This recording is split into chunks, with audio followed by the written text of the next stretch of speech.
Welcome to Changing Higher Ed, a podcast dedicated to helping higher education leaders improve their institutions. With your host, Dr. Drum McNaughton, CEO of The Change Leader, a consultancy that helps higher ed leaders holistically transform their institutions. Learn more at changinghighered.com. And now, here's your host, Drum McNaughton. Today, we welcome back Tom Netting, president of 10 Government Strategies. Join us in progress for part 2 of the Washington Update. Tom, welcome back to the show for part 2. It's good to be back for part 2. Thank you for giving me the opportunity to close some of the other loops that we were talking about. Oh, and we were in a lot of loops. I felt like we were on a merry-go-round or a Ferris wheel from time to time. Welcome to my world. That's DC in a nutshell. Oh, I don't want to go there with that. So we wrapped up the NIST stuff, but the benefit for folks that weren't able to join us for part 1, a little bit of background on yourself. You've been doing this for 35 years. What'd you start when you were 10? Yeah, 10. There you go. I'll take that one, Drum. We'll take that as opposed to the 57 years young. My background is it's been higher ed policy all of my professional career. As I shared with you on the previous podcast, I started with accreditation in what was at that time the National Association of Trade and Technical Schools, one of the national trade and tech accrediting bodies. You're definitely dating yourself there. Yeah, it's considering that organization has gone through at least 3 or 4 name changes subsequent to that, but now part of the overall accreditation umbrella since we've taken regional and national out of the equation. But also worked for Senator Hollings for a brief time prior to that up on Capitol Hill, but have spent my entire professional career in higher ed policy and accreditation, then working within school groups, and then advocating for students, schools, and the community, and leading to workforce education for now well over 30 years. Workforce education, workforce versus labor, Republican, Democrat, Mox Nix. There you go. Tomato, tomato, potato, potato. The reality is that, we're all leading towards education that is viable for the career paths of individuals, and that's what I'm all about. Absolutely. We've known each other for quite a while now, and that really sums you up. It's all about the student. It's about good outcomes. Thank you. I put that on my epitaph. I'd love for that to be the closing remark. Well, we can make the closing remark on all of our podcasts when I finally retire, which, who knows when that's going to happen. It's interesting. I ask many guests the last question, what's next for you? I've never had anybody announce their retirement on the show. I think they're waiting for me to announce mine. Well, as a friend of yours, I hope that day never comes, but if you ever have the inkling and you want somebody to be hopefully a verbal send-off that is becoming of all of what you've done, give me a shot. I will be honored to do so, my friend. Likewise. So let's jump back in here. We were talking about NIST. We were talking about a lot of the changes we're anticipating in the department with the new secretary, et cetera. The other side of Capitol Hill or the mall is Congress. A lot of changes going on. You've got both houses. The Republicans own both, although they're not going to have a filibuster-proof majority in the Senate, which may or may not be a good thing. What do you see as some of the big changes that we can anticipate? A lot of meat on that bone, kind of like what we talked about when we departed the last time. Lots of things yet to talk about, so I appreciate the opportunity to talk about these. Yeah, Drum, you're absolutely right. The other end of Pennsylvania Avenue, both chambers of Congress are now in the hands of the Republicans or will become the 119th Congress as a lobbyist for education policy, but also labor, that workforce initiative side of the world. There are a number of committees that I was watching throughout election night, not so much necessarily just for the swing in the balance of power potentially in the Senate versus the maintenance of power or swing of power in the House, but also the makeup of a number of the committees that have jurisdiction over the issues important to students, schools, and employers of higher education individuals. So I spent a lot of time watching both the Senate and the House education committees, the veterans committees, because again, our nation's veterans in large form use their education benefits, and then also the appropriations for where the dollars are. Let's be honest, the increases in Pell Grants are coming through the Appropriations Committee, as well as a lot of other funding, interest rates for student loans and the like. And so certainly we all now know that the outcome of the elections are that the Republicans did take control of the Senate. Out of the 34 seats that were up, enough of them flipped, including the flip in the state of Pennsylvania with Bob Casey losing his bid for re-election to Dave McCormick, which has implications for the Senate Health Committee that I'll talk about here in a second. But I tracked all 34 of those and then a number of the House races that had implications again for those committees. Both chambers will be controlled on the 119th by the Republican Party. Within those committees, the structures are important as well. As I said, on the Education Committee, Senate Health, Education, and Labor, and then the Education and the Workforce Committee in the House. On the Senate side, Bob Casey lost his bid, as I said a moment ago, and with the shift, you're now going to see incoming Chairman Bill Cassidy from Louisiana and Bernie Sanders flip to the ranking member. You're also likely to see one additional, probably Republican member added to the list of the ranks of the Republicans on the committee. The balance of the committee is determined by the balance of the overall body. And even with the one loss, that would bring them up to an equivalent number to give the Republicans a majority. They're probably going to add one new member to the list of individuals that are already on that committee.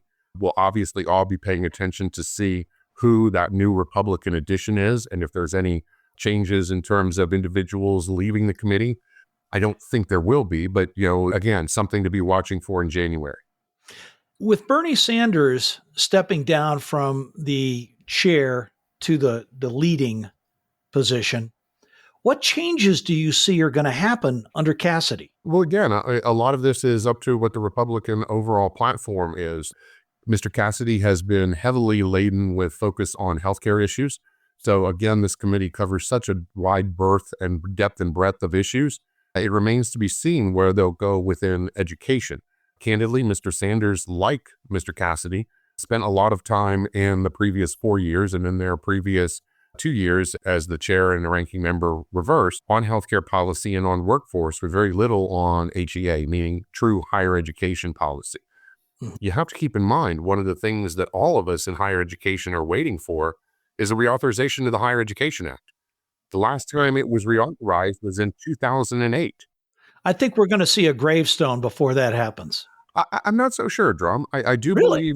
believe that we've gotten to the point where all of Congress, recognize that they've got to bring some of this back up to current day, especially, I'm going to say this out loud, with AI in particular, and all of the changes that are happening in the modalities and the choices in delivery of education. I think that they're going to, yet again, need to try and play catch up like they did when they developed the distance education demonstration program. Yeah. And I think this, I'm guessing, speculating, an outside looking in kind of person. I think if the HEA was reauthorized and brought up to date, we would see far less of the NPRM, the Notice for Public Rulemaking, being done. Is that a fair statement? I think so. Again, I think one of the things that Congress has learned from this hiatus is the fact that, in the vacuum of space of a reauthorization and Congress taking its legislative action, the regulatory body fulfills the need as best they can by either administration. So we've had a lot of higher ed policy through fiat. And what I mean by that is nothing disingenuous. It's in the vacuum that was created because there wasn't any new legislation. The regulators attempted to fill the void. And again, with different administrations came different aspects and different desires on how to fill that void. Mm-hmm. And this is when we start to get into the Chevron doctrine, et cetera. Right. And again, some of this is going to come back to the way in which the committees and what the Republicans now in control of both, like you said, while not a supermajority, which prevents overriding of vetoes and things of that nature, the fact that they control both bodies and the fact that there are a number of seats on the committees that are going to change. You have Elise Stefanik from the House Education Committee, who has been appointed to potentially be the ambassador to the United Nations. You had 2 Republicans that lost their bids for re-election in the House, and a third, Michelle Steele, who I think lost as well. So that would be 3 and 2 that ran for other offices. But you also have 4 individuals on the Democratic side of the committee that either lost re-election bids or went on to try and run for other offices. So, committee structures are going to make a difference. policy planks are going to make a difference. Directives from the president, as we kind of talked about briefly, and we'll talk about, I think, a little bit more later in today's podcast, will play into this. I think that, there are some key topics, accreditation being one of those, something I know you and I talk and spend a lot of time offline talking about. Outcomes and the measurement and the assessment, similar to what we talked about in the previous podcast. If higher ed institutions are being asked how to judge a return on investment and ROI, earnings is the clear way that both Congress and administrations on both sides, Trump as well as Biden-Harris, have said that they want to be one of the metrics. But how that metric is assessed is important. And I think that's one of the things that, yet again, both Congress as well as the regulatory body are going to be looking at moving forward. That makes a lot of sense. What about the House side? That's what I was alluding to. On the House side, again, you've got 4 individuals on the Democratic side of the aisle that are leaving. Ms. Weil from Pennsylvania, Mr. Sablan from the Northern Marietta Islands. Interestingly enough, this is one of those small ideal facts that wonks like me track, but all of the islands individuals are now Republican for the first time in recorded history. And normally it splits Democratic and Republican. But over on the Republican side, you've got on the committee itself, you have a total of 6 individuals that are moving off of the committee. That literally brings the ranks and the numbers back up to even. As will always be the case, we'll see new freshman members added to that committee, and we'll see what objectives and what personalities they bring to the committee. Most importantly, and I saved this till last because it's the most important and I hope that people stick around for it, is the reality that Chairwoman Fox is retiring and termed out as being the chair of the committee. There is now a race, a true internal Republican committee caucus race to see who will succeed her as the next chair. And according to the pundits, it's a 3-horse race between Joe Wilson from South Carolina, as well as Tim Walberg from Michigan, and also Burgess Owens from Utah. And I gave those names in order of seniority within the committee right now. Many people believe it's a 2-horse race, though, between Tim Walberg and Burgess Owens. We will wait to see what the caucus comes up with when they get together in January and who comes out being the new chair. That will be very interesting. Here's a piece of trivia for you. When you said Northern Marianas Islands, I spent 4 years out on Guam. So well, there you go. I understand it. Wow. Well, Mr. Sablan was there for quite a while, and then unfortunately he was unseated from his opportunity to return. I say unfortunately only because, again, he was another individual that spent a lot of time on the committee and voiced a lot of concern for the constituencies that he had. I'm sure the new elect will do the same. Mr. Gonzalez, as I believe. I'm sure the Guam politics is some of the most interesting that I have ever seen. But in fact, the mainland politics have definitely got caught up to it. So regulations, anything else in Congress we need to think about? Just a couple of just real quick hitters for you, because I was tracking them. Think of the fact that on the Democratic side of the aisle for the Veterans Affairs Committee, 4 members did not return. Joe Manchin, Kristen Sinema, Sherrod Brown, along with John Tester as the chair of the committee. None of them are returning. So as the Republicans take control, you'll probably see basically the remaining members on the Senate side stay. Nothing really changes on the House Committee for Veterans Affairs. But the other key thing to watch is on appropriations once again. In the Senate, you have 4 individuals from the Senate Appropriations Committee leaving, 3 Democrats and 1 Republican. You have, once again, John Tester, who was defeated, Manchin, who retired, and Sinema, who retired from the Democratic side, and Marco Rubio, who served on the Appropriations Committee, has been tapped by the president-elect to be Secretary of State, which means, again, now a Republican on the committee is leaving as well. Over on the House side, one last set of tracking. As you look at the changes to a Republican-held House Appropriations Committee, you have no less than 7 individuals on the Democratic side of the aisle that are departing for one reason or another, and 4 on the Republican side. So while the Republicans still retain control, there'll probably be a number of additions for the most plum committee, the most esteemed A-list committee, which is appropriations, so the golden rule. He who has the gold sets the rule, by some people's estimation. So we'll be watching very carefully on who is added to the appropriations committees as well. This all in turn Drum, goes back to your original question with Congress. These are the individuals and these are the committees that are going to be looking at major policy decisions.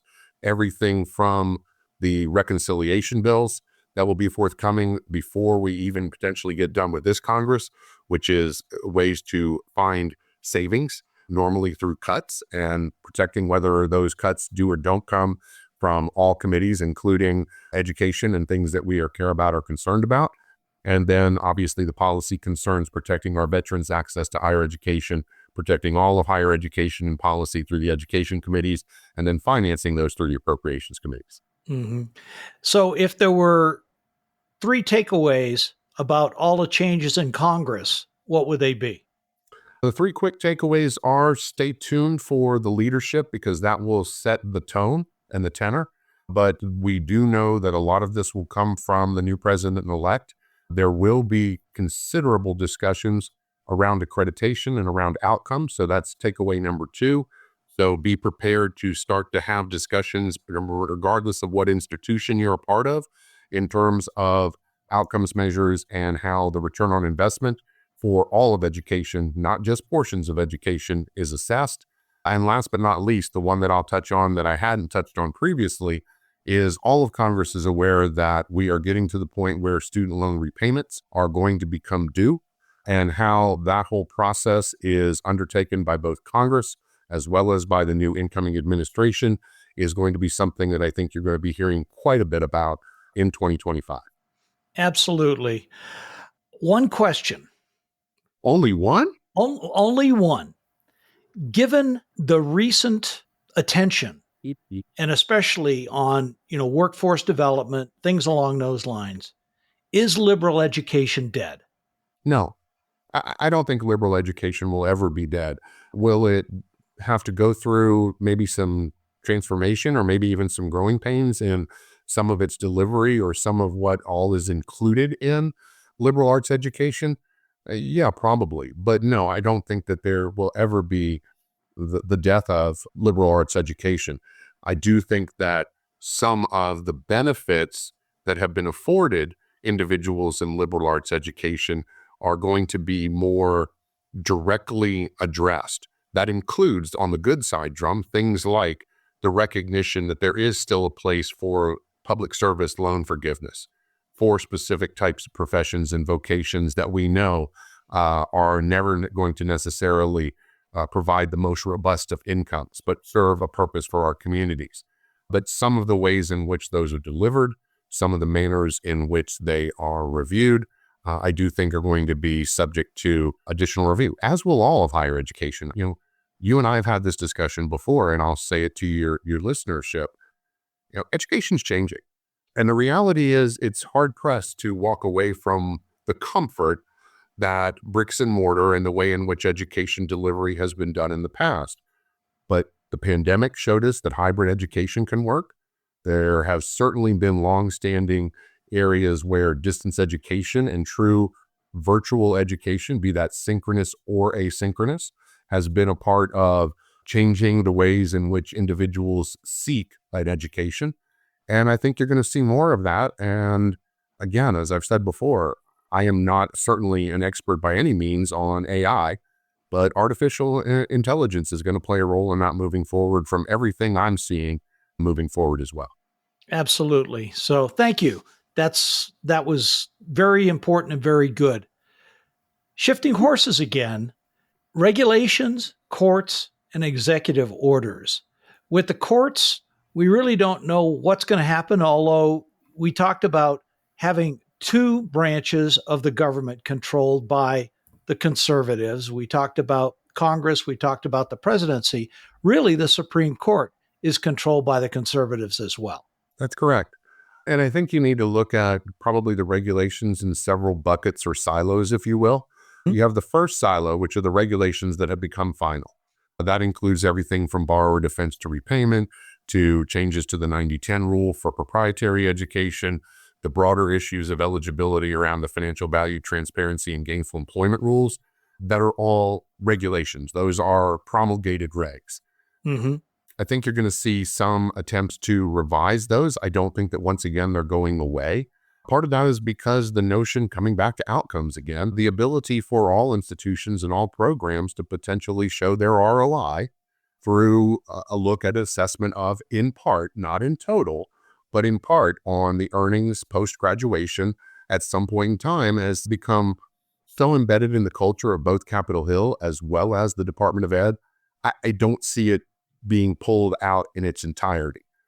You look at the very nature of it, as we said in the previous podcast, that there was just the Raising the Bar initiative by the Biden-Harris administration that attempted to put forward the opportunity for exemplary schools based on the return on investment between the debt and the earnings post-graduation, 10 years post-graduation, with recognition and reflection on the type of students that those institutions served, i.e. a recognition of socioeconomic challenges based on Pell Grant eligibility, and developed a whole set of metrics using very much the same dynamics as the gainful employment rule, but with those changes, very key changes in terms of time of assessment for 3 years versus 10, recognition for population served in one but not in the other, and the inclusion of all sectors in the eligibility but not in the Raising the Bar program. So, long-winded way of saying it, I'm sorry, thank you for giving me the opportunity to be a little bit verbose, but it's to a meaning. I think that the record of and the outcomes and then the ability for accreditors to assess that under those silos are going to be things that are going to be changed, but they're not going to go away. You have several areas that were the second silo, if you will, of the regulations that were proposed and went all the way through the process up to notices of proposed rulemaking, one step short of final rules, that I don't think are going to make it across the proverbial finish line. Those included the changes that the Biden-Harris administration were looking at in terms of assessment and student borrower relief, direct relief based on assessments by the Department of Education through either complaints or other assessments, and the 6 areas of regulatory reform that were part of the Program Integrity and Institutional Quality NAGREG, 3 of which had NPRMs. Those included TRIO programs and additional financing for TRIO, as well as distance education and some issues there, and R2T4. Those were the 3 that made it through the NPRM process, but never were posted as a final rule, but yet could be even before the end of this administration. And then the other 3 that were tabled for 2025 that included cash management, accreditation, and state authorization. Major issues, which we talked about in your prior podcast, that had significant proposed changes in them that now I think will certainly not be pursued by the incoming administration, meaning that they're very likely. The third silo are those that are also outside of Title IV, but that are also things that people will be looking at. That includes Title IX, which, although outside of Title IV, is a huge issue embroiled in both litigation, but also a hell of a lot of regulatory confusion right now because of the litigation, and also the student loan issues regarding repayment and the ways in which repayment are done. So I put it in those 3 different silos in my thought process. Yeah. And that makes perfect sense because the Title IV and the Title IX are huge issues right now that Title IX is before the courts in many different jurisdictions. One of the things that I have read is that as far as the accreditation goes, and this came out in a newsletter from Politico today, that they're talking about barring accreditors from requiring colleges adhere to DEI standards. It's 5 of the 6, quote, former regional accreditors have this. The only one that does not have a DEI implication standards is SAC-COC. That's going to be a major change if that comes out. The other thing that people are really concerned about is academic freedom. Faculty look at this as this is just the Republican, the conservatives' way of stemming what we can say. Rightly, wrongly, I'm not making any judgments here about it, but these DEI standards and academic freedom are 2 big things that people in higher ed are concerned about. Yeah, and I think that those stem from a number of things, the culture wars, as some people call it, in both elementary and secondary, as well as higher education. I certainly think that the unfortunate war in the West Bank plays into this, and the questions of how schools deal with anti-Semitism and the issues around the political environment on issues such as that. And again, these are all things that I query whether or not accreditation is the place where a lot of this should necessarily fall in terms of oversight. Because quite honestly, last time I checked, accreditation was supposed to be about the academics delivered by institutions. The triad has certainly gone far afield from that in the role of accreditors, in my opinion. And again, I'll say that just in my opinion, but I think there are a lot of people that share that opinion with me, including a lot of those accreditors that are overseen. You look at the role of NSEKI as the oversight body of the accreditors themselves. Certainly that body has changed a lot of their standards and their process of review and what they look at in their reviews. So accreditation is going through a great deal of upheaval as well. And I do believe that will certainly continue as the president-elect has talked about accreditation. You've seen on both sides of the aisle in Congress legislation being proposed that looks at changing of the roles and responsibilities of accreditors. So yeah, Drum, long-winded way of saying, as I'm somewhat wanting to do, that accreditation is yet again going to be something that I think we're all going to have to be monitoring to see how the external entities view accreditation, how they expect it to operate into the future, and then the trickle down, not a small trickle, but a flood of what then could happen from the accreditors in the oversight of institutions. I think the only way that this one's going to get solved is by a reauthorization of the HEA. Wrapping up, executive orders. Immigration is one that is on everyone's mind because higher ed uses immigration to be able to bridge shortfalls in tuition. Yes, and I think that's going to be something that moves forward as part of this process. And I think that there are going to be several executive orders that may be forthcoming. You certainly, I think, could see one on this issue, going back to the aforementioned Title IX, because of the chaos around Title IX on both the issues of 26 states having a blockade, 24 states having the new regulations in place. And what I didn't touch on as much, but I'll touch on here, is it's either going to be executive orders or action or a lack of action on several of the other regulatory packages that are still sitting out there. I talked about the gainful employment rules. That's going through litigation. The 150% rule, as it's called, is going through that process as well. That is a separate area of the regulations that states that if an institution provides certificates or diplomas that are directly a length of program established by state law, the number of clock hours is the only amount of education that can be provided with no additional time for any reason. That is being challenged in the courts. As I said before, the lending communities and the actual entities involved in the administration of student aid, including MOHELA, but a large group beyond MOHELA. MOHELA just seems to be the target of a lot of that because of their references to the state legislative body with regard to student lending. All of those are additional things that are yet to be determined on how the president-elect is going to either use executive orders or use the Department of Justice to either move ahead or pull back from those issues. Again, he could very well tell the Department of Justice to stand down on some of these various types of borrower defense, gainful employment, 150% rule, litigation, and step away from the prior administration's regs and thereby letting them go asunder. Or you could put out executive orders. I do think that you were correct that immigration is going to be one of the areas where an executive order may very well be forthcoming early on in the administration. You will recall, past being prologue, that the Department of Education stopped the gainful employment rules of old when he came in after the Obama administration. You're in the same weird timing right now that the same thing could happen with that aforementioned reporting deadline of January 15th for all schools and every program to submit the data to be used to calculate and determine financial value transparency or gainful employment rules, metrics. So, a lot on his plate to determine shortly after coming into office. One thing that I will say, Drum, I think is different from his second term, albeit not consecutive, is that they've learned from the first term in the 45th to now the 47th to be more prepared and more directed in what they bring forward. You're seeing that both in their nominations and appointments much quicker than a year later. which was the case in the first 4-year term. And now, and I think that they are looking very seriously at what some of the guidance is that comes out. I believe one of those will be Title IX. I suspect you're absolutely right. Well, Tom, this has been a thorough pleasure on my part. It's always wonderful to get together with you.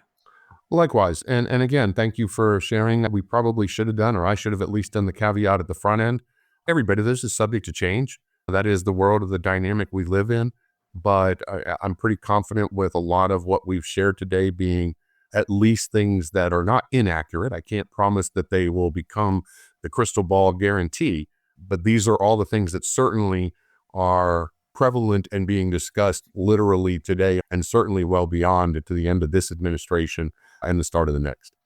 Well, this has been fascinating, and I really appreciate your taking the time out of your schedule. I know how busy you are. And I appreciate you, and I'm going to come full circle back to the beginning of this podcast. Don't you retire. We don't want that. We don't need that. But I stand ready to give you one hell of a send-off, my friend, when you do. Well, I appreciate that, sir. 3 takeaways. What do presidents and boards need to be thinking about besides just be ready for change? 3 takeaways, the best ones I can give you. I'm on this stump, and I will stay on this stump. Cybersecurity and IT. The National Institute of Science and Technology 800-171 regulations. If you have not talked about that with your IT team at your institution, do so immediately and start to understand what that looks like, regardless of administrations, because of your use of federal funds and the access of those federal funds by students. Those much more stringent standards in the platforms, meaning computer system platforms that you're going to have to integrate, are going to be important. That's one. Number 2, all institutions should be looking very, very carefully right now at their quote-unquote completers lists. This is the information directly from the Department of Education that drives that reporting by January 15th of every program, of every institution across this nation. Make sure that data is correct and accurate. There continues to be, for the 3rd or 4th time in the department's submission of that data back to schools, errors in it. You do not want garbage in, garbage out. And number 3, some good news. Talk to your financial aid individuals and make sure of what we all saw 10 days before December 1st. Make sure that everything is flowing directly and accurately with the FAFSA form, and your students and their families have access to the information they need, and then the ability for your institutions to help them choose the institution that's best of their choice. All of the rest of this will come over time, but those are 3 things that I think are takeaways for the present day. Thank you, Tom. What's next for you? Continuing to look at these transitions, continuing to look at what some of this policy will start to look like under a new administration. Taking some time out for the holidays, as I hope you enjoyed your Thanksgiving as I did mine. Looking to the holidays ahead, but also looking to a very frenetic pace as we get into the 2025 calendar year and the start of the 119th Congress in January, and a lot of, again, continued dialogue and discussion. Mm-hmm. So when should we do this again? The end of January? Middle of February? I think just before January 15th, because I do think that it's important, even if you need to put out just a real quick notice of what does or doesn't happen with this reporting by January 15th, that all schools are currently still regulatorily bound to do. And then certainly in mid-February, as we start to see what the committee structures truly fully look like, and they start on the path to attempting to have dialogue and discussions around the policy issues. Sounds like a plan. Mid-February it is, my friend. And an update for people, even if it's you blasting it out or me sending it to you to blast out to them with regard to the January 15th deadline. Perfect. Tom, always a pleasure, my friend. Likewise, Jerome, I appreciate you more than you could ever know, and happy holidays to you and to all of our listeners. Thank you. You too, my friend. Thanks for listening, and a special thank you to this week's special guest, Tom Netting, for his Washington update.